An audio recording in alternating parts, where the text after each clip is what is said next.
Kitchen खत्म नहीं, नाम फिलहाल नहीं।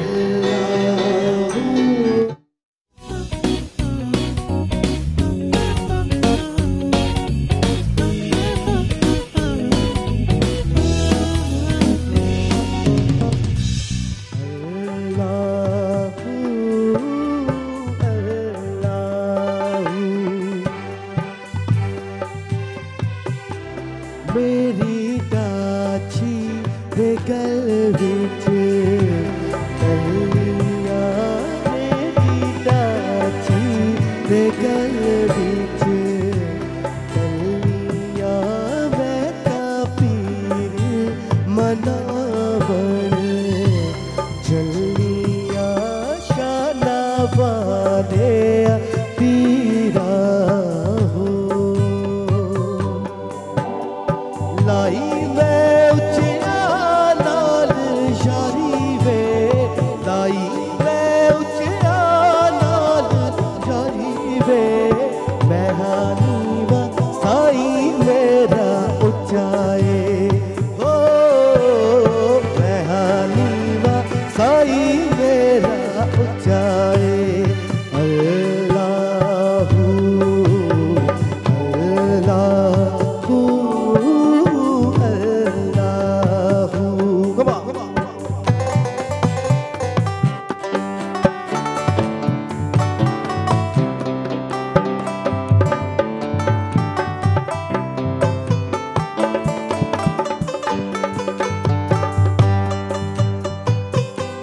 मेरे हाथ गरी दिया रूठिया, मेरे हाथ गरी दिया रूठिया, मेरा पीर सच्चा ते मैं झूठिया, शाना वाले पीरा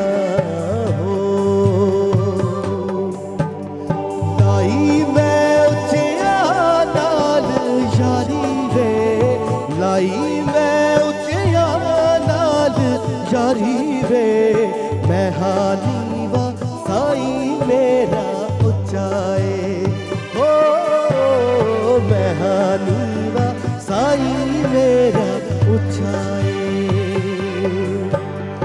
अल्लाहू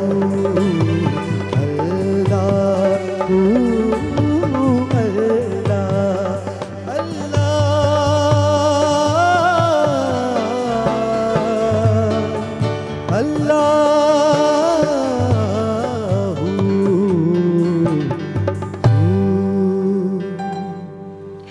बिस्मिल्लाहिर्रहमानिर्रहीम। अस्सलाम वालेकुम ख़वातीनो हज़रात। बहुत ही प्यारे से नोट के साथ हमारे शो का आगाज़ किया शुजा एहसन ने। अस्सलाम वालेकुम। वालेकुम अस्सलाम। क्या हाल है आप? अल्हम्दुलिल्लाह बिल्कुल ठीक ठाक। मौसम कितना खुशगवार है आज लाहौर में। मैं तो अभी आ रहा हूँ फैसलाबाद से, तो सारे रास्ते मुझे बड़ा मज़े का मौसम लगा, बड़ा मज़ा आ रहा था। बड़ा ही खूबसूरत मौसम है आज। व्यूअर्स लाहौर में जो लाहौर में नहीं है उनके लिए अफसोस ही किया जा सकता है। नहीं, ये पूरे पाकिस्तान में अच्छा मौसम है। पूरे पाकिस्तान में अच्छा मौसम है, लेकिन लाहौर में जो हल्की हल्की बारिश हो रही है, वो जो एक मिट्टी की खुशबू आती है जब बारिश पड़ती है, क्या बात है व्यूअर्स।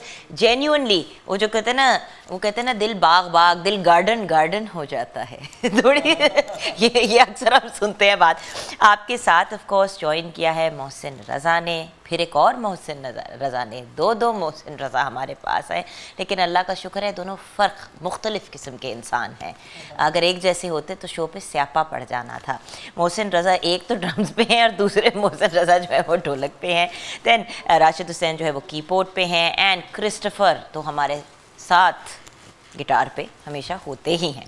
ओके, सो आज अगर हम बारिश की बात कर रहे हैं तो थोड़ा सा कहूँगी कि व्यूअर्स एहतियात कर लें, क्योंकि मौसम कुछ ऐसा है कि वो जो कहते हैं ना कि लोग एक्साइटेड होके निकल पड़ते हैं, लेकिन ये एहतियात नहीं करते कि मतलब कितनी ज़्यादा अभी भी सर्दी का अंसर है।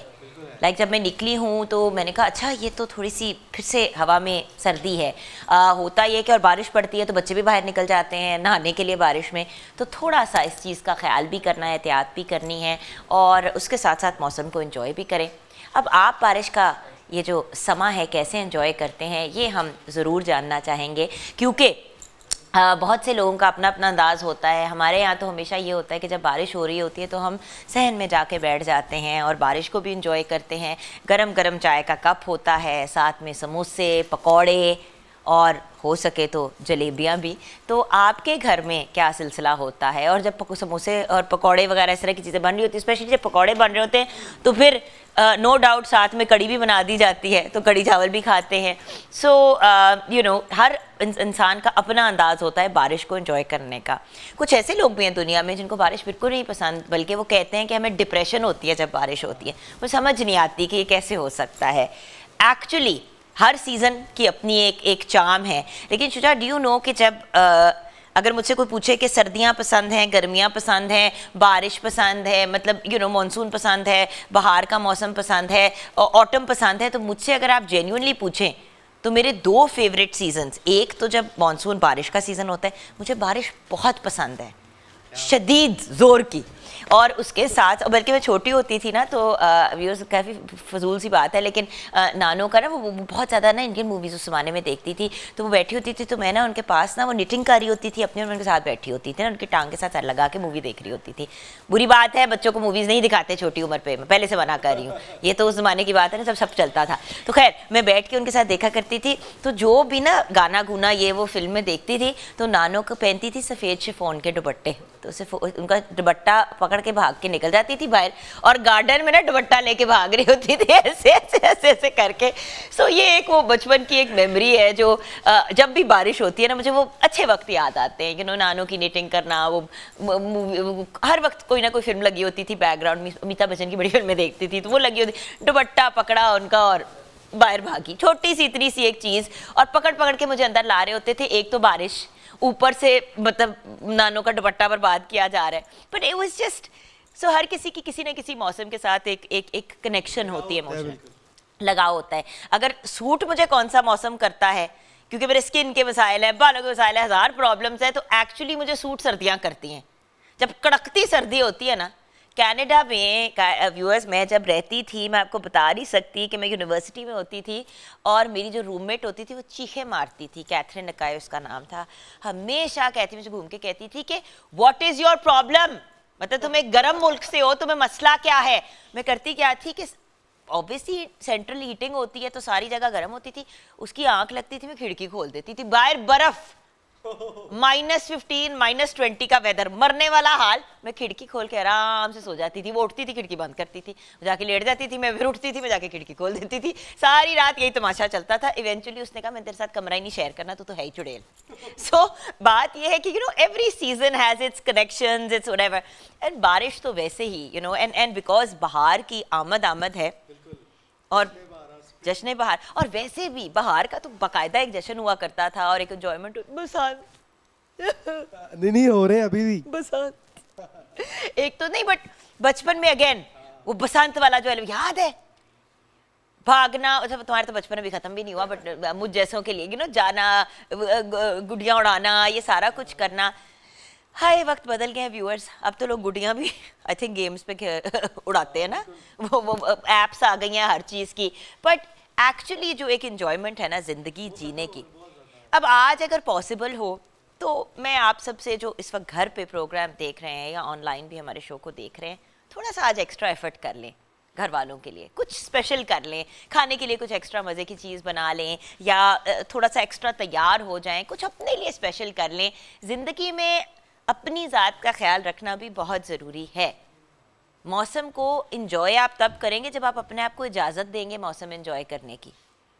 हम क्या करते हैं कि हम देखते हैं हाँ जी बारिश हो रही है, अच्छा जा रहे हैं अपने फ़ोन पे लगे हुए काम करते हैं, काम पे पहुँचे, फिर काम किया, क्या मूड ख़राब ये वो, और एक खूबसूरत तोहफ़ा जो रब ताला ने हमें दिया, एक अमेजिंग डे, उसको हम वेस्ट कर देते हैं। तो आज के दिन कुछ स्पेशल, कुछ डिफरेंट, कुछ मज़े का कर लें, अपने लिए भी, अपने घर वालों के लिए भी, ताकि मज़ीद और आपका दिन खुशगवार गुजरे। ये छोटे छोटे लम्हे, ये छोटी छोटी चीज़ें होती हैं जो हम कलेक्ट करते हैं। मैंने अभी जैसे आपके साथ व्यूअर शेयर किया कि बचपन में मैं ये करती थी, ये खुशगवार याद थी, घर में सारे पीछे भाग रहे हैं कि इसको पकड़ो, इसको अंदर लेके आओ, बारिश ये वो। हम सोचते हैं कि बच्चों को चीज़ें याद नहीं रहती, बच्चों को हर चीज़ याद रहती है, 4, 5, 3 साल का बच्चा माँ बाप को लड़ते हुए देखता है, उसको वो भी याद रहता है। और माँ बाप जब आपस में हंस रहे होते हैं, मुस्कुरा रहे होते हैं और अपने बच्चे को दोनों मिल के गले लगाते हैं, वो भी बच्चे को याद रहता है। अब आपकी चॉइस है कि आपने अपने बच्चों को और अपने फैमिली वालों को किस किस्म की मेमोरीज देनी है, किस किस्म की यादें देनी है।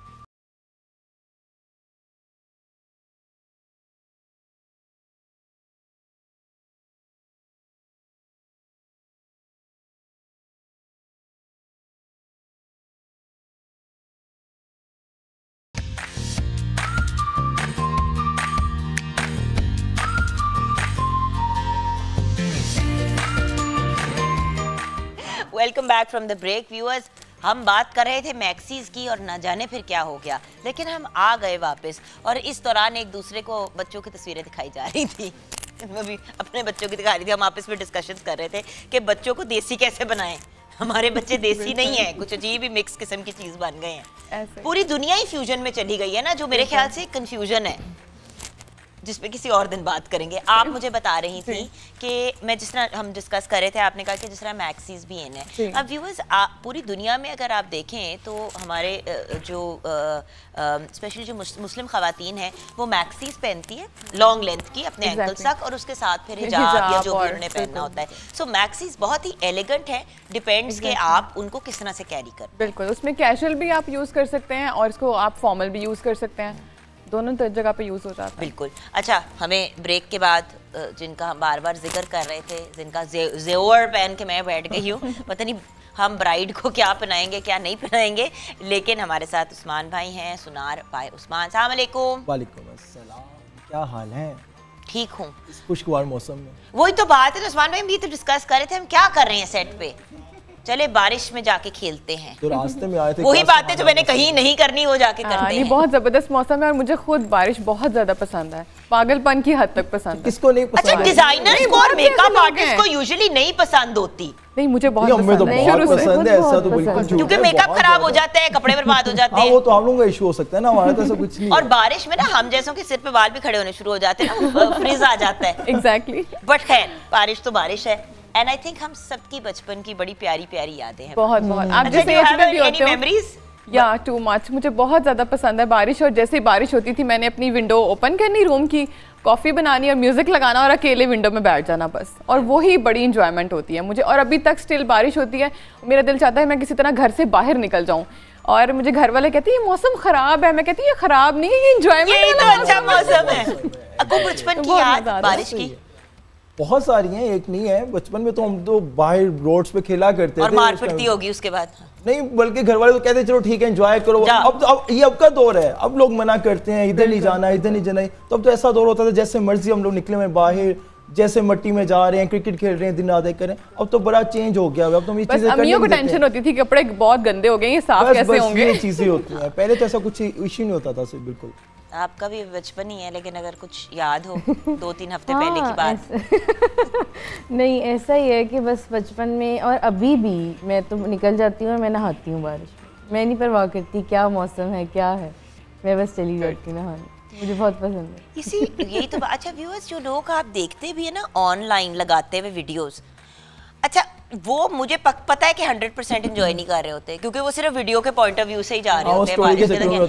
उस वक्त बंदे को क्या होश होती है कि वीडियो बनानी है, तो ये करना। जमाना इतना बदल गया, everything has become about social media. And by the way viewers, आपको पता है हम अपने टिकटॉक स्टार्स को, इंस्टाग्राम स्टार्स को, यूट्यूब स्टार्स को, सबको यहाँ पे प्रमोट करते हैं और सबको पुश करते हैं, और उनके आपको पेजेस भी बताते हैं। जिस तरह अभी हमारे साथ जो हमारे सारे गेस्ट हैं उनकी भी आपके साथ शेयर करेंगे सोशल मीडिया की इन्फॉर्मेशन। लेकिन सोशल मीडिया जिंदगी के ऊपर नहीं हावी हो सकता, ये बड़ा एक प्रॉब्लम है। मतलब हर चीज, हर खुशी का लम्हा जो है, मतलब ब्राइड आ रही है और उसको ज्यादा ये टेंशन होती है कि भाई मेरी पहले वीडियो बना लो। Exactly. और वो जो एक लम्हा होता है ना, जब एंटर होते थे दुल्हा दुल्हन पहली दफा एक दूसरे को देखते थे, वो सारा तो सारा ही गया, अब खत्म हो गया। वो अब सारा कुछ जो है वो पूरा हफ्ता उनको फोटोग्राफ खड़े हो जाओ जी, वो अनार जो होते हैं, वो जो क्या होते हैं, वो जो एक्सप्लोड करते हैं। हाँ जी, बिल्कुल। हाँ, वो अनार एक्सप्लोड करेंगे तो वो फायर क्रैकर्स होंगे। बल्कि अब ये शूट्स के चक्कर में जो एक हस्बैंड वाइफ का एक जो शूट्स अब आजकल आ रहे हैं, वो बड़े एक अजीबो गरीब आ रहे हैं, वो भी अच्छा नहीं लगता। वो भी एक हर चीज़ एक लिमिट में, हर चीज़ एक अपनी जगह पर ही अच्छी लगती है। अब वो शूट्स के चक्कर में और पिक्चर्स के चक्कर में वो पोजेस अजीबो गरीब ही हो गए हैं। I agree. अच्छा, coming back to what's in season, what is trending? So मतलब अगर आप कहें कि इस सीजन में हम आपके डिजाइन्स में क्या देखेंगे ज्यादा? मेरे पास जो अभी कलेक्शन है वो सिल्क में है, क्योंकि सिल्क का ऐसा फैब्रिक है कि उसका सीजन, उसके डेज बहुत कम होते हैं। या तो वो बहुत ठंडा लगता है जब आप फरवरी के स्टार्ट में पहनते हो, क्योंकि वो फैब्रिक ही ठंडा है, और अगर आप ज़्यादा गर्मी में पहनते हो तो स्वेटिंग और उसके ऊपर निशान, और अगर पानी भी गिर जाता है, कुछ इस तरह की भी सिल्क्स होती हैं, जिसमें शिमोज बहुत ज़्यादा लोग पहनते हैं। लेकिन मैं उसके लिए पर्सनली मना करती हूँ कि शिमोज को आप सिर्फ पाइपिंग तक ही रखें। अगर फुल ड्रेस आप स्टिच कराते हैं तो उस पर ज़रा सा पानी का भी एक ड्रॉप गिर जाता है तो उसका स्पॉट रह जाता है, वो बहुत बुरा लगता है। तो एनीवेज जो मेरे पास प्रिंटेड सिल्क है आज के जो ट्रेंड में है, उसमें मैं लॉन्ग मैक्सीज दे रही हूँ, कुर्ताज दे रही हूँ, लॉन्ग शर्ट्स हैं विद कैपरीज। तो बड़े मज़े की कूल कलेक्शन है जो मुझे खुद पर्सनली सिल्क बहुत पसंद है। सेकंड पे शिफॉन आ जाती है। सिल्क जब पहनते हो ना तो वो आपकी स्किन पे भी इतना अच्छा लगता है, बहुत सॉफ्ट और बड़ा उसका अच्छा एक फील होता है। तो सिल्क के बाद शिफॉन है, ऑब्वियसली जॉर्जेट है, कुछ प्रिंटेड जॉर्जेट बहुत प्यारी आई है, कुछ प्रिंटेड ग्रिप्स बहुत प्यारी हैं, और मेरे पास जो कस्टमाइज होती हैं मैक्सीज वो ज़्यादातर प्रिंटेड ग्रिप्स पे ही होती हैं। और मैं खुद भी जो नॉर्मली वेयर करती हूँ, क्योंकि like being a working women हमें डेली निकालना होता है, हमें ये होता है कि कुछ अच्छा भी लगे, ट्रेंडी भी हो और कवर्ड भी हो और हम कंफर्टेबल भी फील करें, तो maxis are the best. I personally like too much, जो बहुत पसंद है। What about you? What are the trending looks for the season? और ट्रेंडिंग में जब ब्राइडल के लिए तैयार किया जाता है तो कौन सी ज्वेलरी आजकल लोग ज़्यादा डिमांड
एक्टिंग भी कर दी बीच में है भाई हमने मिलके दोनों ने। But very nice. ते शर्म नहीं आती पर तेरी आप ही है गया मैंने वेख के तू रोमांटिक गाने गाता है जिसकी मुझे समझ में नहीं आ रही। एक पॉइंट पे ना मुझे नहीं सराइकी समझ आती ना, मतलब बड़े खुशकिस्मत लोग हैं जो लैंग्वेजेस में फ्लुएंट होते हैं। अच्छा ऊपर से एट वन पॉइंट मैंने कहा बस सोए किया था, अच्छा बीच में गाने बस सोए भी कह दिया ना। Okay so trends, what is going on in the makeup की दुनिया। आप लोगों की दुनिया भी अजीब ही कंफ्यूजिंग सी है। I don't know why you like makeup so much, मतलब इसकी तो जिंदगी मेकअप है, इसका पेज इतना पॉपुलर, मुझे समझ नहीं आती पता कैसे चलता है कि ट्रेंड में क्या है। जैसा आपने ड्रेसेस के बारे में बात की थी ना कि शॉर्ट भी चल रहे हैं, लॉन्ग भी चल रहे हैं, बाजू ऐसे ये वो, तो उसी तरह से मेकअप के बारे में है कि मेकअप भी आजकल हर तरह का चल रहा है। यानी कि कुछ ब्राइड मेरे पास आती हैं, वो कहती हैं कि बिल्कुल जैसे नो मेकअप लुक होती है ना, हमें वैसा लाइक निकाह की ब्राइड्स इस तरह से भी आती हैं मेरे पास। नहीं मैंने तो फुल ब्राइडल की लड़कियां देखी है, बाय द वे मुझे बड़ा अच्छा लगता है, almost no makeup and just dark lipstick and heavy jewellery and heavy dress बिल्कुल इसी तरह से लाइक वो कहती हैं कि आप बस सिंगल शेड लगाएं, लैशेस लगाएं और लिप्स लग कर दें, बस इतना मेकअप करें। और कुछ आती हैं जो कहती हैं कि हमें फुल बोल्ड और बोल्ड लिप्स, और इसी तरह से है आजकल का ट्रेंड, तो कि लाइक कुछ भी चल रहा है कुछ वो ये ना कि एक तो वो किम कार्दाशियन वाली लुक बड़ी इन है जो बहुत ही हैवी मेकअप होता है, लाइक जिसको आजकल के दुनिया में बोला जा रहा है कि इंस्टाग्राम मेकअप। हाँ, क्योंकि इंस्टाग्राम पे ज़्यादातर जो मेकअप ट्यूटोरियल्स हैं वो इसी तरह के हैं कि हैवी और बस लगाते जाना है मुंह के ऊपर। अच्छा हमने ना पिछले दिनों शादी अटेंड की, मेरी कज़न है उसकी शादी थी। अच्छा मैं मतलब वो उस शादी के बाद होता है ना कि आप लोग सब बैठते हैं और गप्पे शप्पे लगाते हैं, और अब तो ज़माना बदल गया, पहले तो होता था कि मेकअप जो है वो आप उसी तरह रहने देते थे, अब ये होता है कि आप फेस वगैरह वॉश करके अपने कपड़े चेंज कर लेते हो। बड़े लोग ऐसे भी करते हैं। तो कहती है यार जुगन आजा मेरी हेल्प करा दे। मैंने कहा अच्छा। खैर पहले तो जब पिन्ने निकालनी शुरू की सिर से, हायला माफी दे, मुझे लगे कि कुछ 4 पिन्नों के पत्ते इस लड़की के सिर के अंदर लगाए नहीं है, तुन दिए गए हैं, ठीक है। अच्छा पिन एक निकाले तो उसके साथ दूसरी निकले, दूसरी निकाले तो अच्छा ये भी एक टेक्निक है जो बहुत कम लोगों को पता है, ये फातिमा जानती है।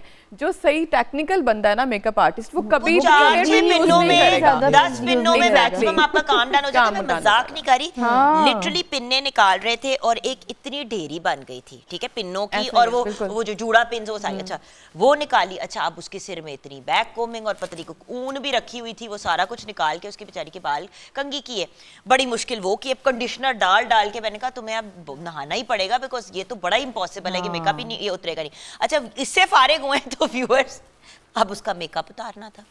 अच्छा हमने कॉटन पैड एक पूरा इतना बड़ा जो वो होता नहीं छोटे छोटे गोल्ड कॉटन पैड वाला, पूरा खत्म हो गया, उसके मुंह से मेकअप नहीं खत्म हुआ। इतनी उसको बेस लगाई हुई थी, इतना उसकी आंखों के नीचे कंसीलर था, आंखों को सिर्फ नीट करते करते, और काजल इतना उसकी आंख में डाल दिया था, इतना डाल दिया था। तो थोड़ा सा व्यूअर्स आप लोग भी ध्यान किया करें कि जब आप बच्चियों को लेके जाते हैं तैयार होने के लिए, तो उनको कहें कि जरा हाथ हौला रखें मेकअप पे। बंदे ने पहचान लिया था?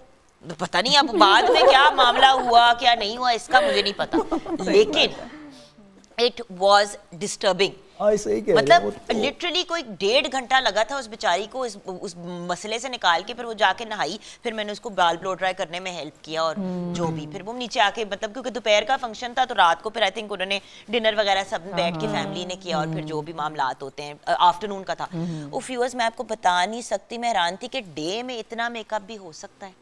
दिस इज़ टू मच, यानी कि किसी के फेस को के साथ ये तो ज्यादती है, लाइक आप क्ले लगा रहे हैं किसी के मुंह पे, ये तो मैंने जैसे कि पहले भी बताया हुआ है कि मैं खुद भी बहुत ज़्यादा फाउंडेशन अप्लाई नहीं करती, और मुझे ये पसंद भी नहीं है कि मैं दूसरों के फेसेस को भी इस तरह से मतलब करूं। तो अच्छा अब मजे का टास्क ये है कि हम वार्डरोब पहना के अपनी मॉडल को यहाँ पे बैठाने लगे। ब्रेक के बाद आपने मेकअप स्टार्ट करना है और आप हमें बताएंगे कि हम ज्वेलरी कौन सी उनको पहनाएंगे। छोटी सी ब्रेक के बाद।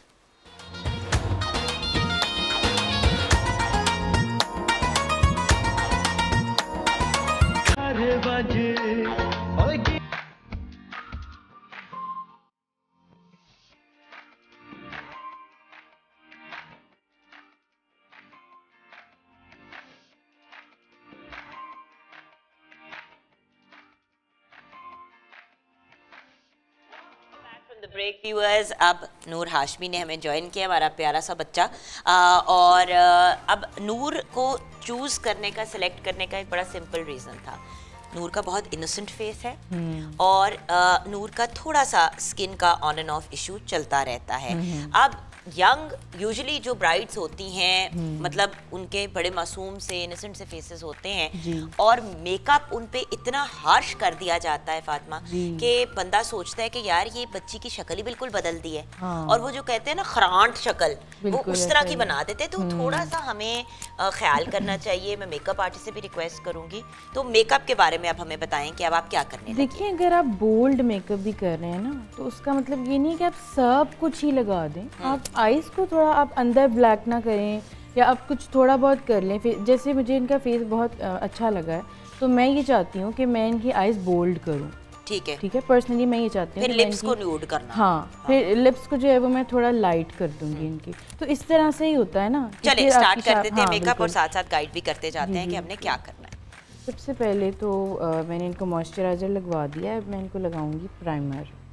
ठीक है, क्योंकि बेस के लिए मैंने बहुत बार बताया हुआ है कि स्किन का प्रिपेयर होना बहुत ज़रूरी है। ठीक है।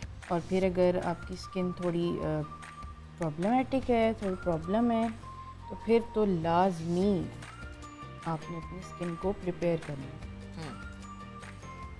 और मेकअप हमेशा जब भी कराने के लिए जाएं, चाहे आप अपना ब्राइडल मेकअप करवा रहे हैं या खुद वैसे भी तैयार होने के लिए जा रहे हैं, अच्छी तरह फेस को वॉश करके नीट एंड क्लीन करके जाया करें और आइडियली अपना ही मॉइस्चराइज़र लगा के जाएं। और अगर डे का फंक्शन है तो मैं रिक्वेस्ट कर रही हूँ कि सबसे पहले नीचे सन ब्लॉक लगाया करें। ये बड़ा इंपॉर्टेंट है। धूप में सारा दिन इवेंट को अटेंड करके घर आते हैं तो स्किन पे 100 मसाइल हुए होते हैं। और डे फंक्शंस तो वैसे ही काफ़ी लंबे चलते हैं ना। वो रात को जो पंजाब में इशू है कि लाहौर में स्पेशली कि आप 10 बजे आपने शादी को एंड करना होता है, तो उसकी वजह से बहुत से लोग डे के फंक्शंस की तरफ शिफ्ट हो गए हैं कि 6-7 घंटे जो हैं वो कर सके। अच्छा, अब आप क्या करने लगे हो? मैं इनको फाउंडेशन अप्लाई करने लगी हूँ, थोड़ा सा डार्कर शेड लेकर। डार्कर शेड का रीज़न ये है कि इनके जो पिंपल्स हैं और इनके फेस पर जो भी आपके स्कार्स वगैरह होते हैं वो ज़रा कवर हो जाते हैं। उसके बाद आप ऐसा करें कि इससे एक टोन लाइटर लेकर फाउंडेशन तो वो अप्लाई कर लें, तो आपकी बेस बिल्कुल अच्छी बन जाती है। वैसे तो डार्क लगा के ऊपर पाउडर लाइटर लगा दे तो वो भी बैलेंस में आ जाता है। हाँ, लेकिन ब्राइड्स के लिए, क्योंकि आपको पता है कि ब्राइड खुद भी ये चाहती है कि मुझे ज़रा हैवी कवरेज मिले, तो इस वजह से ये करना ज़रूरी है। अच्छा, और आप टैपिंग से कर रहे हो? हाँ, टैप करके। मैं वैसे तो ब्यूटी ब्लेंडर्स अब निकले हैं, बहुत ज़्यादा इनका ट्रेंड हो गया है। जो बेस्ट वे अगर मैं बताऊँ ना, कि best way to apply foundation, आपके फिंगर्स। ऐसी ब्लेंडिंग आप मतलब ब्यूटी ब्लेंडर से भी नहीं होती जो ब्लेंडिंग आपके अपनी फिंगर्स से होती है। असल में फंकी चीज़ें आ जाती हैं, वो ट्रेंड में आ जाती हैं, फिर हर बंदा उनको यूज़ करना शुरू हो जाता है। मैं तो कपड़ों के बारे में भी यही कहती हूँ, मेकअप के बारे में भी और ज्वेलरी के बारे में भी, जूतों के बारे में भी, बैग के बारे में, पहने वो जो आपको सूट करता है। बिल्कुल। और अगर आपको ज़्यादा सूट करता है कि आप हाथ से करें तो बिला वजह ब्यूटी ब्लेंडर्स क्यों ख़रीद रहे हैं? और अक्सर लोग ब्यूटी ब्लेंडर ख़रीद लेते हैं और उस ब्यूटी ब्लेंडर को बार बार यूज़ करते हैं वॉश किए बगैर। देखिए, आपने एक दफ़ा अपनी मेकअप किया, चाहे अपना खुद का किया, उसके बाद उसको वॉश करके रखें। होता ये है कि आप उसी ब्यूटी ब्लेंडर को यूज़ करते जाते कट जाता है, अजीब सा हो जाता है और उसमें बैक्टीरिया बहुत बैठ जाता है, बहुत ज़्यादा। हाँ जी। आप इसको 2-3, आपका जो ब्लेंडर है आप उसको 2-3 यूज़ के बाद लाजमी वॉश कर लें। और ब्यूटी ब्लेंडर्स को हमेशा आप गीला करके ही यूज़ करें। गीले से मुराद मेरा ये नहीं है कि उसमें पानी निचड़ रहा हो। आप उसको डिप करें और उसके बाद उसको स्क्वीज़ कर लें। इस तरह से आपकी बेस बहुत अच्छी बैठेगी। होता ये है ना कि आप जब ड्राई लगाते हैं तो आपकी बेस को अब्जॉर्ब कर जाता है सारा, क्योंकि स्पंज होता है ना बेसिकली। तो मैंने तो देखा किसी ने अपने घर के जो नॉर्मल स्पंज नहीं होता उसको कट करके ब्लेंडर बनाया हुआ था अपना। अल्टीमेटली स्पंज ही होता है ना, अल्टीमेटली तो स्पंज ही है, तो वो जिसके अंदर पोर्स। हाँ, बिकॉज आप उसको ट्रायंगल में कट करके लोग यूज करते हैं। तो चुभता नहीं है, तो सख्त होता है। नहीं, उसकी नहीं बात करी, वो जो सख्त वाला होता है मैं बात करी हूँ, जो एक सिंपल सा स्पंज जो पिंक ब्लू इस तरह के आते हैं, अच्छा, मुझे लगा कि नहीं वो वाला नहीं कह रही, वो जो स्क्रब में भांडे मांजने वाला ना, मुंह पे मार लीजिएगा खुदा का। एक तो खुदा की कहे फातिमा मैं इसीलिए तो पूछ रही मैं हूँ जल्दी और डबल जल्दी ना। हाउ इज दिस वो जो रेगुलर स्क्वायर वाले स्पंजेस होते हैं जिनमें कोई वो नहीं लगा होता, स्टील नहीं लगा होता। मैं समझ गई हूँ अब मैं घर जाके तेरी मेहरबानी फातिमा मुंह रगड़ के आ जाएगी वापस और कहेगी कि मैं ये तो जुगन ने मुझे कहा था। अच्छा जी, ये अब मैं इनकी जो फाउंडेशन मैंने इनको अप्लाई की है उसको ज़रा मैं ब्यूटी ब्लेंडर से सेट कर रही हूँ। सो बेसिकली लगा ले, उसके बाद आप उसे सेट कर दें एंड देन ऑब्वियसली हम सारा नेक का एरिया भी कवर करेंगे और वो तो हम ब्रेक में भी कर सकते हैं, बट प्लीज़ मेकअप जब करें तो सिर्फ मुंह पे ना लगाएं, ये वाला एरिया भी कवर करना ज़रूरी है। और जो आपकी स्किन नज़र आ रही है वो तो बैलेंस में आए ना, हाथ फर्क, मुंह फर्क, गला फर्क, चिन फर्क और ऐसा मेकअप मैंने देखा है ना अपनी मतलब अभी बहुत ज़्यादा लाइफ तो नहीं गुजरी लेकिन जितनी भी लाइफ गुजरी है उसमें। अब नेक्स्ट स्टेप क्या है? अब नेक्स्ट स्टेप वही जो मैंने पहले बताया है कि एक डार्कर शेड लिया, इसके बाद इससे एक टोन लाइटर लूँगी मैं। आपने बालों का रंग क्या किया हुआ है? नीला, नीले कर लिए बाल? हाँ। कौन है ये लड़की? एक तरह से बहुत ट्रेडिशनल और दूसरी तरफ से बहुत ही फंकी, नीले कर लिए बाल। हाँ मुझे बहुत पसंद है ये कलर अपने ऊपर, ब्लू। हाँ बहुत ज़्यादा। अच्छा मैं शायद जरा पुराने ज़माने के नीले पीले बाल भी नहीं पसंद, लोग जब ब्लॉन्ड हो जाते हैं ना बहुत ज़्यादा तो वो खैर ब्लॉन्ड कुछ लोगों को बहुत सूट करता है। हाँ। जो ब्लॉन्ड स्ट्रीक्स होते हैं और रेड स्ट्रीक्स, बाकी जो तीसरे चौथे कलर्स है ना उस पे मैं थोड़ी सी घबरा जाती हूँ, जो सीधी बात है। मैंने एक दफ़ा ज़माने में कराई थी ब्लॉन्ड स्ट्रीक्स, बट मैं बिल्कुल जो मेरा, क्योंकि मेरी स्किन टोन ऐसी है कि मेरा बिल्कुल फेस वॉश आउट हो गया था। अब आपको सूट कर रही हैं आपकी जो ब्लॉन्ड एंड और आपने थोड़ा सा रेड भी डाला हुआ है ना इसमें? नहीं रेड नहीं है लेकिन ये बेज में है, ऐश बेज ब्लॉन्ड में। मतलब यू नो ना इट सूट सम पीपल। अब डॉक्टर नबिया है उनको भी बहुत सूट करता है। जी बिल्कुल, उनको भी बहुत सूट, उनका तो पूरा ही बाल ब्लॉन्ड है। बट कुछ लोग होते हैं जो मतलब वो वाला करा लेते, बिल्कुल ब्लॉन्ड कलर करा लेते और वो चेहरे के साथ मैच ही नहीं कर रहा होता।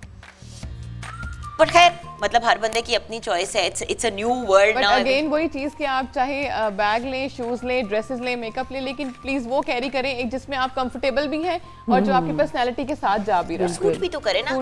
मतलब हम जब किसी और के रंग में ढलने की कोशिश करते हैं तो इशू हो जाता है। अब आई डोंट डू दैट। मैं अगर कभी स्ट्रीकिंग कराती भी हूँ ना तो उसमें रेड कलर्स में जाती हूँ, in sort of the more red darker brown tone, so मैं वो वाला कर देती हूँ up and down। आपका अपना नेचुरल कलर फेयर है तो वो अच्छा लगता है रेड, तो वो उसके साथ बैलेंस अच्छा, में। ये जो रेड टोन है ना, ये जो बालों में रेड टोन आता है, ये वैसे क्योंकि हम एशियन हैं और हमारे बाल क्योंकि ज़रा डार्क होते हैं, हम अंग्रेज़ों की तस्वीरें देख लेते हैं और वो हम सैलून्स में भी दिखा रहे होते हैं कि भाई ऐसे ही चाहिए, और जब ऐसे नहीं आते फिर हम शिकायतें करते हैं। उसकी वजह ये है क्योंकि हमारे बाल ऑलरेडी बहुत ज़्यादा डार्क हैं, तो जब आप बहुत ज़्यादा उसमें जाते हैं ना तो फिर बुरा लगता है। तो इस वजह से डार्क होने की वजह से हमारे बालों में रेड टोन आता है। अच्छा, जितने भी एशियन है ना उनके बालों में red pigment already natural. But I like that. मुझे आई गेस मुझे वो होता है ना कि जो नेचुरल के साथ जरा करीब हो वो मजे का लगता है। मैं कलर भी अपने जब बाल करती हूँ तो वही करती हूँ जो मेरा बचपन में कलर था। बट आई गेस थोड़ा सा एक्सपेरिमेंट भी करना चाहिए। लोग अक्सर मुझे बोरिंग बुलाते हैं, maybe I should stop being so boring. Break की तरफ जाएंगे, ब्रेक के बाद जब वापस आएंगे तब तक फेस और नेक सारा कवर हो चुका होगा। उसके बाद हम लगा देंगे ज्वेलरी, इनको ज्वेलरी पहना देंगे। तो ब्रेक के बाद वापस आके ज्वेलरी सेलेक्ट करके पहना देते हैं बिल्कुल बिल्कुल।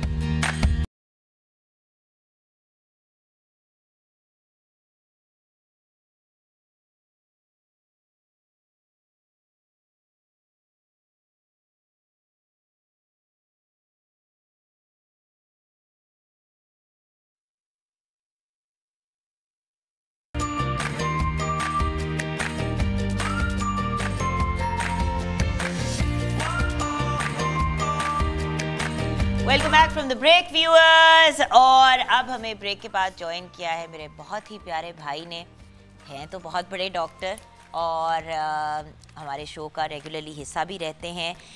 जब भी हमने किसी अहम टॉपिक पे बात करनी होती है, स्पेशली किसी बीमारी से रिलेटेड, तो डॉक्टर शहजाद हैदर का नाम टॉप ऑफ द लिस्ट पे होता है। आप पीडियाट्रिक न्यूरो फिजिशियन हैं और उसके साथ साथ एक बेहतरीन इंसान है। हर शो में मैं यही बात कहती हूँ कि इंसानियत का इतना इनके अंदर अंसर है, इतना एलिमेंट है कि हर इंसान सबकी मदद करने के लिए तैयार, अपनी मेडिकल कैपेसिटी में भी, अदरवाइज भी। अल्लाह ताला इनको खुश रखे, इनको लंबी सेहत वाली ज़िंदगी अता फरमाए और इनके ख़ानदान को भी आमीन। अस्सलाम वालेकुम doctor. Thank you very much ji for such lovely prayers and such a big introduction. We are humble person.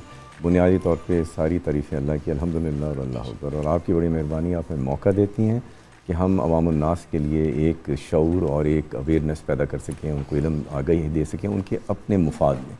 तो आपका बहुत शुक्रिया। थैंक यू डॉक्टर साहब, आपकी वापस तारीफ़ का। लेकिन एक बात ज़रूर कहनी बनती है, ऑन एयर ही, you have lost a lot of weight, you are looking very good doctor साहब। लग रहा है कि बहुत ज़्यादा हेल्थ कॉन्शियस हो गए हैं आप। आपकी तरफ से आना इज़ अ ह्यूज स्टेटमेंट। भाई I noticed and I am very impressed। आप मुझे कह रहे थे एक वक्त पे कि मैंने अपना वेट रिड्यूस करना है, माशाल्लाह you are looking नहीं, but very there good। is still miles to go and promises to keep। miles to go before I sleep and miles to go before I sleep। तो है, that is Robert Frost. अच्छा thank you doctor साहब, बात करना चाहेंगे polio की। Polio eradication campaign Pakistan में जो है वो 26 फरवरी से 6 मार्च तक कंटिन्यू करेगी। 26 फरवरी को ये काविश शुरू की गई गवर्नमेंट लेवल पे, और व्यूअर्स बहुत अफसोस के साथ कहना पड़ता है कि पाकिस्तान में और अफ़गानिस्तान में अभी भी पोलियो एग्जिस्ट करता है। डॉक्टर साहब बड़ी अच्छी खबर दे रहे थे, वो खुद ही आपको बताएंगे। लेकिन पोलियो का एग्जिस्ट करना एक बहुत बड़ी प्रॉब्लम है, लेकिन आखिर पोलियो है क्या? डॉक्टर साहब प्लीज़ हमें गाइड करें। पोलियो एक वायरल डिजीज़ है। ये 2 रूट से पैदा होता है, फीकल ओरल, जबकि आपके बाथरूम में इस्तेमाल करते हैं, हाइजीन अच्छी ना हो और उसके बाद वो मुंह के थ्रू जर्म्स चले जाते हैं, या कभी कभी रेस्पिरेटरी इन्फेक्शन से भी होता है, फिर अंदर जाके वो फैलता है, उसके बाद वो खून में कभी शामिल हो जाए तो वो असाब को मुतासिर करता है, और फिर फॉलेज और बड़ी ऐसी इंतहाई पेचीदा और ख़तरनाक जो है ना सिम्टम्स के अंदर शामिल होता है, कई दफ़ा डेथ भी होती है। अफसोस की बात यह है कि ये एक प्रिवेंटेबल डिज़ीज़ है। देखिए कितना अल्लाह का इनाम है कि एक बच्चा मुकम्मल सेहतमंद आपको वो गिफ्ट करता है। एक बड़ी प्यारी बात किसी ने कही, वॉल्टेयर ने कही, of all the things in the universe can there be anything sweeter than children. कोई उससे ज़्यादा खूबसूरत चीज़ नहीं। And whenever a child is born it gives me hope that God is not yet disappointed with mankind. Allah आपसे खुश है तो बच्चे अनायत करते हैं, इससे बेहतर कोई नेमत नहीं है। It is a Marvel, it is a miracle. ये एक मौजज़ा है और ये इंतहाई बड़ी आपके ऊपर अनायत है। जेंडर इरिस्पेक्टिव, बच्चा हो, बेटा हो, बेटी, कोई भी, normal delivery is a miracle. इसको खुदा के लिए कदर करें और इस कदर को दोनों हाथों से समेटें। आपको एक इतनी अच्छी सहूलत मुयस्सर है कि गवर्नमेंट ने आपको फ्री ऑफ कॉस्ट वैक्सीनेशन आपके डोर स्टेप पे अवेलेबल कर दी। हमारे मुल्क में तो सबसे ज़्यादा मुफ्त की वैक्सीनेशन और in fact we have a very good record even in corona vaccination. We have gone much better than many of the advanced countries. उनसे भी बेहतर हमने परफॉर्म किया। और स्पेशली पोलियो के अंदर तो आप देखिए ना इसके कोई साइड इफ़ेक्ट्स हैं, ना इसमें कोई बच्चों को कतरों के ना। हाँ कोई। अच्छा डॉक्टर साहब सॉरी, मैं यहाँ पे पूछना चाहूँगी आपसे, क्योंकि बार बार लोग 2 बातें करते हैं। एक कि अगर आप पोलियो की वैक्सीन या कतरे पी लेते हैं तो उससे इनफर्टिलिटी हो जाती है, उससे मेडिकल प्रॉब्लम्स हो जाती हैं। और दूसरी बात जो बहुत लोग कहना शुरू हो गए कि बार बार पिलाने से पता नहीं क्या हो जाता है बच्चों को। ये दोनों बातें प्लीज़ हमें क्लियर देखिए। पोलियो जो है ज़्यादातर 5 साल से नीचे बच्चों को अफेक्ट करता है। और पोलियो की आप ये बात समझ लीजिए कि ये मेजॉरिटी ऑफ द टाइम ये एसिम्प्टोमेटिक रहता है। 1 in 200 केसेस जो हैं उनको एक्चुअली पैरालिसिस होता है। बाकी जो है मेजॉरिटी जो है वो उसकी 3 स्टेजेस होती हैं। एक हम कहते हैं कि ये एसिम्प्टोमेटिक है, हुआ पता भी नहीं चला, आपको थोड़ी सी कोई सोर थ्रोट हो गई, ये हुआ और आप ठीक हो गए।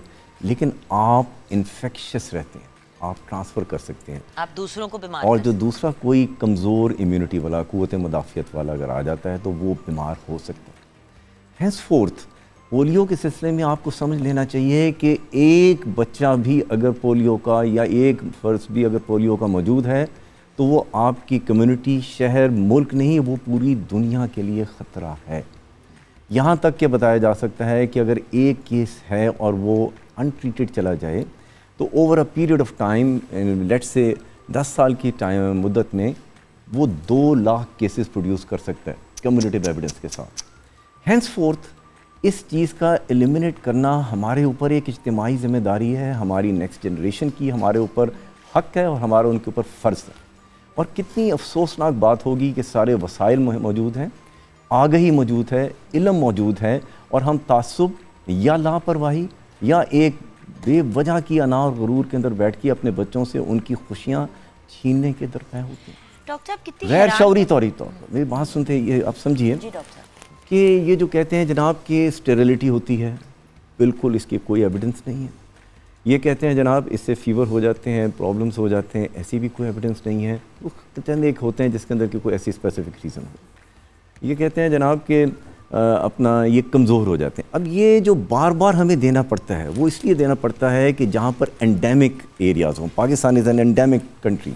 देखिए आप 190 कंट्रीज़ में से पाकिस्तान और अफगानिस्तान सिर्फ 2 मुल्क हैं जहाँ पर के केसेस रह गए।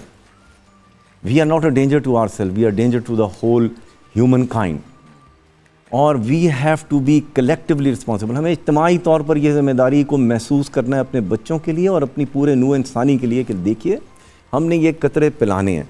कतरे आपके पास वो हर 2 हफ्ते के बाद पिलाने हैं, प्लीज़ 2 कतरे पीने दें। उसका कोई साइड इफ़ेक्ट नहीं है, उसका कोई फीवर नहीं है, उसकी कोई डैमेज नहीं है, उसकी सिर्फ हिफाजत और हिफाजत और हिफाजत है। मसला ये होता है कि जब तक कि एक हर्ड इम्यूनिटी पूरे माहौल में ना पैदा हो जाए, अगर यहाँ 100 बच्चे हैं, उन लोगों ने 80 या 90 ने पी लिया तो बाकियों की भी प्रोटेक्शन का सामान पैदा हो जाता है, क्योंकि वायरस की ट्रांसमिशन का साइकिल रुक जाता है। आइडियली हर बच्चे को मिलना चाहिए। लेकिन डॉक्टर साहब कोविड के केस में भागते हुए गए अपने लोग सब इम्यूनाइजेशन करवाने के लिए, तो पोलियो के ऊपर हमारे मुल्क में एग्जिस्ट करता है व्यूअर्स। ये सोचने वाली बात है, ये एक हैरान कुन बात है। डॉक्टर साहब आई रिमेंबर नूर जैसे ही पैदा हुआ, हसन जैसे ही पैदा हुआ, हमजा जैसे ही पैदा हुआ, मेरा सबसे पहला सवाल ये था कतरे पिला दिए। मतलब अभी मैं होश में भी नहीं आई थी पूरी तरह से, क्योंकि मेरे सिजेरियन थे सारे, मेरे मुंह से पहली चीज निकले कतरे पिला दिए। क्यों? क्योंकि डॉक्टर साहब मतलब जो हम कर सकते हैं वो तो हम करें ना। बिल्कुल करने हैं। आप याद रखिए एक बड़ा प्यारा एक पॉइंट था, अल्लाह ने हमसे जो हिसाब मांगना है हमारी इल्म के ऊपर मांगना। हमने तुम्हें इल्म दिया और अगर हमारे पास ये इल्म मौजूद है कि इससे इसकी बचत हो रही है और हम उस इल्म के अमल करने में तामुल कर रहे हैं और हम ताख़ीर कर रहे हैं, तो हमें इसके मामले में बड़ी संजीदगी से गौर करें। ये कोई मजाक नहीं। खुदा न खास्ता एक बच्चा खुदा न खास्ता हो जाए तो आप उन वालिदैन की और उस बच्चे की तकलीफ़ का ज़र्रा बराबर भी अंदाज़ा नहीं कर सकते। क्या है डॉक्टर साहब एग्जैक्टली? देखिए आपको मैं 75-78% तो एसिम्प्टोमेटिक है। उनमें से कुछ जो हैं जब वो इसकी स्टेजेस होती हैं, एक होता है एसिम्प्टोमेटिक, हुआ थोड़ी सी उसको तकलीफ़ हुई, चोट ख़त्म हो गया। उसके बाद आता है एबॉर्टिव, वो ज़रा नेक्स्ट स्टेज है, लेकिन वो होके तो ठीक हो जाता है। फिर आ जाता है एबॉर्टिव के बाद नॉन पैरालिटिक और पैरालिटिक। नॉन पैरालिटिक होता है एक तरह का वायरल मेनिंजाइटिस हो जाता है, लेकिन वो पैरालिसिस नहीं कॉज करता। और फिर अगली स्टेज पे जाके पैरालिटिक के लिए आता है। पैरालिटिक में ये होता है कि वो आपने ये आपके मुंह में गया, आपके ये अंदर जाके आंचुड़ियों में जाके ये फैला, उसके बाद इसने आपके सलाइवा में आ जाता है और आपकी स्टूल्स में आ जाता है, वहाँ से ये फिर फैलता है। और जब ये स्टेज आती है उसके बाद इसके प्राइमरी विरीमिया होता है, ये खून में जा सकता है और खून के थ्रू ये आसाब में जा सकता है या ये नर्व्स के थ्रू भी ऊपर ट्रैवल कर सकता है। और फिर उसमें जब ये आपके स्पाइनल कॉर्ड, आपकी बैकबोन को अफेक्ट करता है तो एसिमेट्रिक पैरालिसिस होता है। मुख्तलिफ़ तरीक़ों से मुख्तलिफ आपके पट्टे जो हैं वो मुतासर होना शुरू हो जाते हैं। और अनफॉर्चुनेट बात यह है इसका कोई क्योर नहीं, इसका कोई इलाज नहीं। आप कह नहीं हुए प्लीज अंडरस्टैंड, इसका कोई क्योर नहीं। अपने बच्चे को इस अजियत से गुजरते हुए देख रहे हैं और आपके दिमाग में क्या बात घूम रही होगी? अब वो आप ये मैंने की है, कतरे ही पिलाने थे ना, दरवाजे तक आ रहे थे पिलाने के लिए, हमने कतरे नहीं पिलाए। देखिए व्यूअर्स, चीज होने के बाद हम बड़ी दफा कहते हैं prevention is better than the cure, लेकिन इस केस में तो कोई क्योर है ही नहीं, कोई इलाज ही नहीं है। जिस चीज का कोई इलाज नहीं है उस चीज से जब बचने के आपके पास पूरे हथियार हैं तो आप क्यों नहीं इस्तेमाल कर रहे? ये तो इनको भाग के जाके खुद लेने चाहिए। ये तो कुजा उसके कि अल्लाह ताला जिस तरह मनसलबा अता किया था और वो बनी इसराइल ने उसके अंदर उसमें भी ऑब्जेक्शन शुरू कर दिए थे, हम खुदा न खास्ता उस किस्म की ये जो है ना जहालत के अंदर चले जाते हैं। आप ये समझिए कि आप कतरे पिला के अपने आप को बरी जुमा कर देते हैं। मेरे पेशेंट्स आते हैं, कहते हैं डॉक्टर साहब इनकी तो वैक्सीनेशन हो गई हुई है, इन्होंने कतरे भी पी लिए हैं, इनकी वैक्सीनेशन भी हो गई हैं, अब ये जो टीम्स आती हैं हम इन्हें पिलाएं। मैंने कहा जी जब भी टीम ने आना आपने पिलाना है, बिकॉज हम एक एंडेमिक एरियाज़ में हैं, यहाँ पर ये बच्चे उसी वक्त महसूस होंगे जब over a repeated period of time multiple repeated ये जो सेकेंडरी इनिशिएटिव्स हैं इससे हम बच्चे को बेनिफिट देंगे। डॉक्टर साहब अभी हमने इस गुफ्तगू को रैप अप ज़रूर करना है, लेकिन प्लीज़ आप हमारे साथ रहिएगा, हम छोटी सी ब्रेक के बाद वापस आएंगे।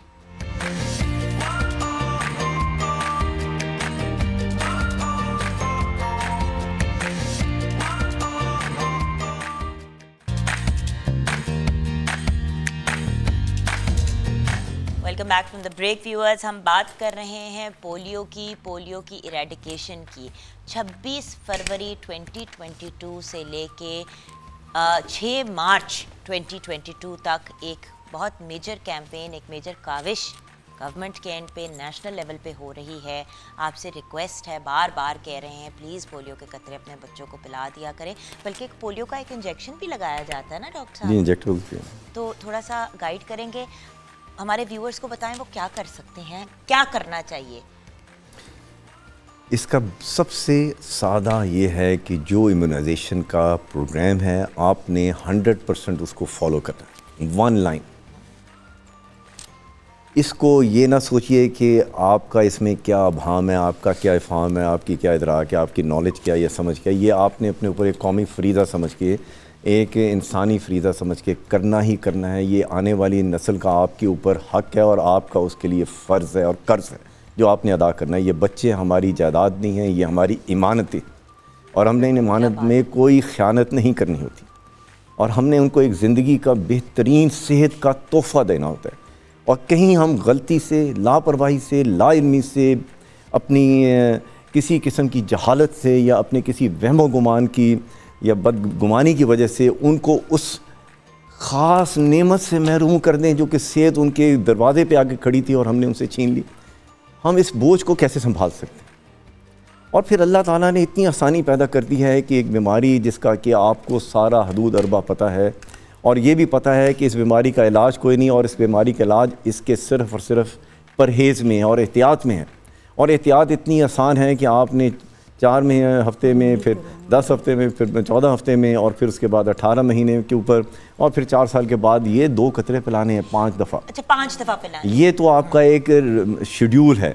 लेकिन हमारे मुल्क में क्योंकि ये वाहिद 1 या 2 मुल्क रह गए अफ़गानिस्तान जहाँ पर कि ये अभी एक कसीर तादाद में मौजूद है, गो कि इसकी अमाउंट अब कम होती जा रही है क्योंकि पोलियो वर्कर्स का इसमें एक कमाल इनिशिएटिव है, बड़ी मेहनत की है, अगेंस्ट उन्होंने अपनी ज़िंदगी को रिस्क में डाला है और अपनी इज़्ज़त नफ्स को रिस्क में डाला है, लेकिन वो जाके करते रहे हैं। मैं उनको सलाम पेश करता हूँ। डॉक्टर साहब मैं मुझे भी पोलियो, अब ये जो एक फेयर है ना कि इनफर्टिलिटी वाला जो एक नॉनसेंस वाला फेयर है, हम लोगों ने भी तो पोलियो के कतरे पिए। मेरे आगे से माशाल्लाह 3 बच्चे हैं।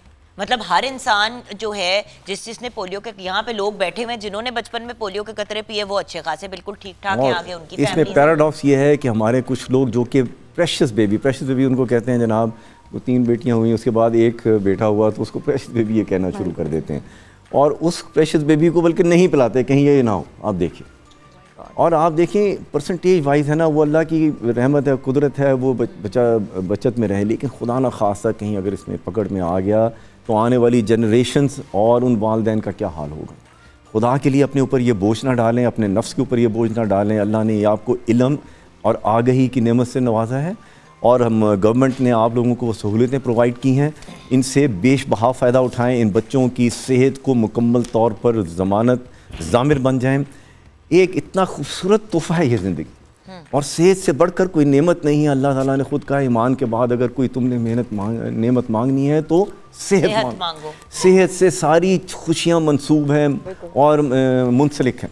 आपकी कोई भी चीज़ बेमायनी होकर रह जाती है जहाँ पर सेहत आपके पास नहीं, और आप अपने बच्चों के वहाँ पर हमेशा के जो है ना पुलिसमैन नहीं बन सकते। आपने उनको सेहत देनी है, आपने एक अच्छी आदत देनी है, एक अच्छा करैक्टर देना है और बाकी उनको ज़िंदगी में अपनी डेस्टिनी खुद डिस्कवर करने जाने देना है। तो इन सारे टूल्स के साथ उनको इक्विप कीजिए और ये एक tool, thank you so much doctor साहब हमें आज ज्वाइन करने का और हमें गाइड करने का पोलियो के पॉइंट ऑफ व्यू से।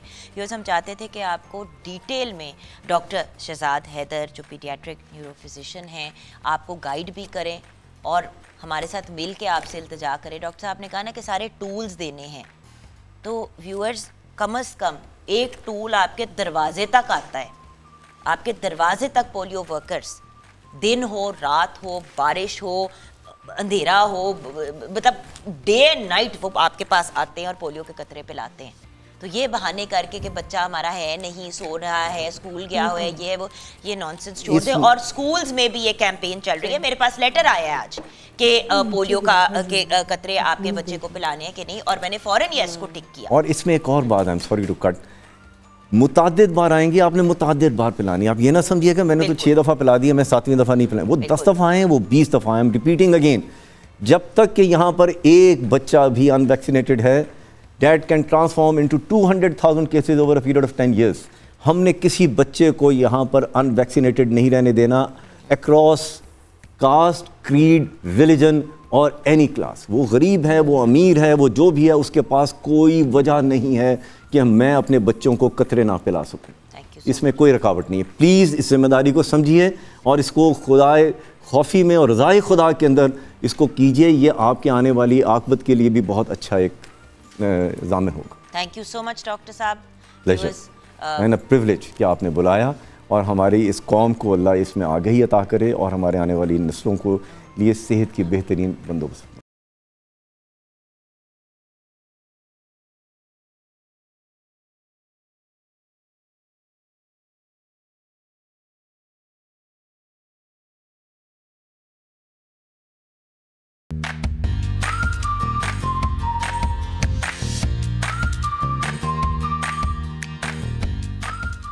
Welcome back from the break viewers.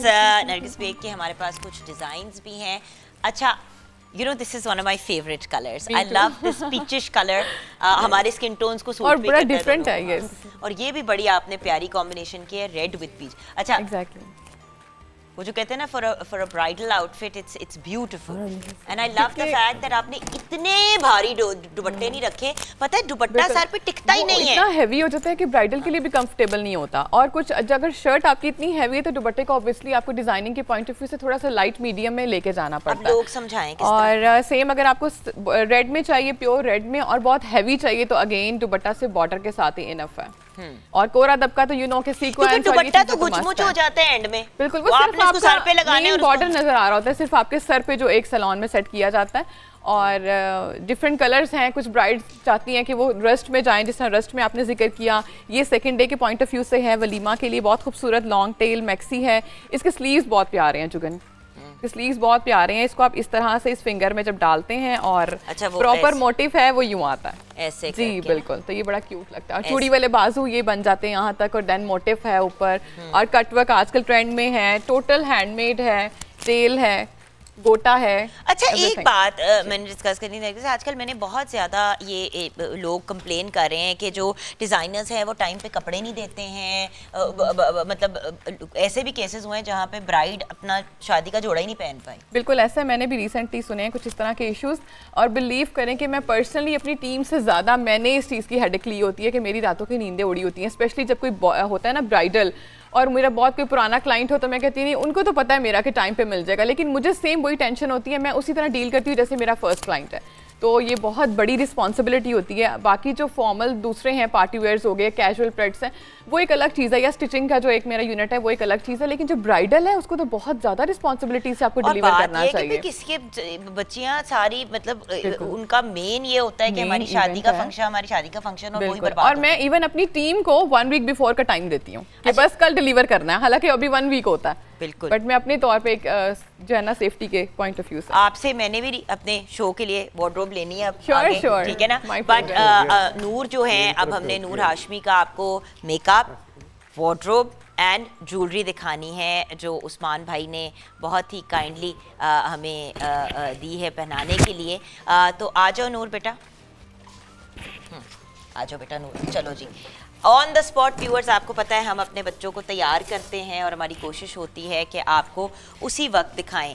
हाँ जी, थोड़ा सा हमें ज्वेलरी के बारे में बताएंगे। बड़ा ही खूबसूरत आपने सेट बनाया है नूर को। ये आजकल ट्रेंडिंग है, कस्टमर हमसे डिमांड करते हैं कि कुंदन ज्वेलरी ना, आजकल कस्टमर बहुत ज़्यादा उसको लाइक करता है। तो जैसा उनका लाइट सा चेहरा है, छोटा सा उनका एक फेस है, आजकल ब्राइड्स ज़्यादा इसी तरह की आ रही हैं। हैवी वाला भी सीन ख़त्म हो गया है, इतनी कॉन्शियस होती हैं डाइट को लेके, तो ये इस तरह। तो उनके फेस के हिसाब से आई थिंक मुझे जो प्रेफर करा था इसको थोड़ा सा हैवी लुक में, जो उनके माशाल्लाह से जो उन्होंने पहना हुआ है उसके हिसाब से बड़ा एक उनको लुक दे रहा है। अच्छा, वार्डरोब के बारे में हमें बताएंगी? ये जो जोड़ा जी बिल्कुल, अगेन ये बहुत हैवी जोड़ा है। जिस तरह से ब्राइडल्स अक्सर कहती हैं कि ज्वेलरी हैवी हो और मेरा जोड़ा हैवी हो, उसी तरह से फातिमा ने बड़ा अच्छा एक मेकअप का इनोसेंट सा लुक उसको दिया है। और जो हैवी ड्रेस है उसके साथ ऑब्वियसली आपकी जब ज्वेलरी हैवी होती है बड़ा रिच लुक लगता है और कलर बहुत खूबसूरत है। और ओवरऑल जितना भी है वो कोरे दबके का, स्टोन्स का, सीक्वेंस का काम है, जो कि मोस्ट डिमांडिंग हमारा काम है। टोटली अड्डा वर्क है सारा। And the look, the makeup and the hair, बताएं। तो जैसा कि मैंने बोला था कि मैं इनकी आइज़ जो है वो बोल्ड करने वाली हूँ आज, तो आइज़ उसी तरह से मैंने बोल्ड की हैं। अब जैसे मैं पहले बता रही थी कि देखें अब बहुत ज़्यादा शार्प लुक ना आए, क्योंकि इनोसेंट फेस है तो मैं चाहती थी कि बहुत शार्प लुक ना आए। तो मैंने instead of using black I use white, like eyes में मैंने वाइट अप्लाई कर दिया और लिप्स लाइट कर दिए, तो इस तरह से एक इनोसेंट सी लुक भी आ गई और मेकअप भी जो है वो पूरा हो गया। Amazing, thank you so much guys, बहुत बहुत शुक्रिया आप सबका हमें ज्वाइन करने का।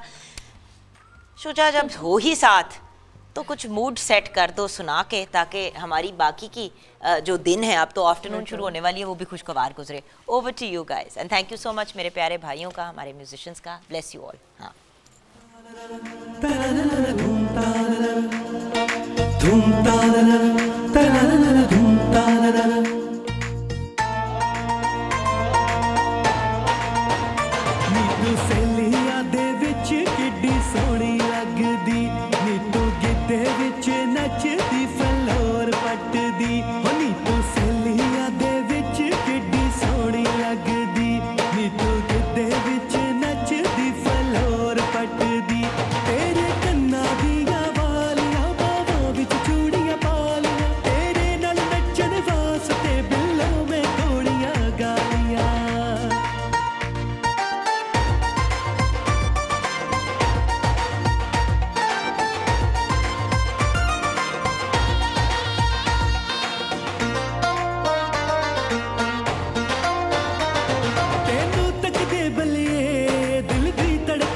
जावे दिल कहण नूं फिरदा गल जो ओही ना कदी कह पावे, तेनू तक दे बलिए दिल दी धड़कन रुक जावे, दिल कहण नूं फिरदा गल जो ओही ना कदी कह पावे।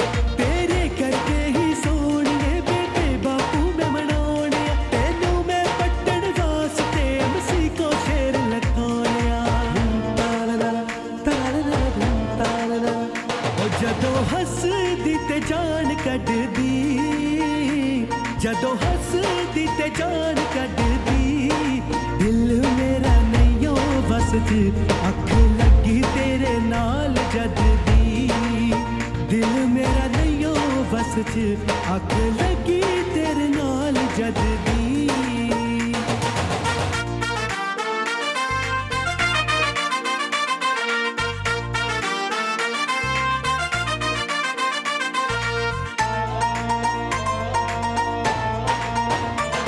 कन्ना दे झुमके अड़िए लगदे ने क्यूट तेरे, तेरे नाल ही जिंदगी दे कर लेने प्लान बड़े।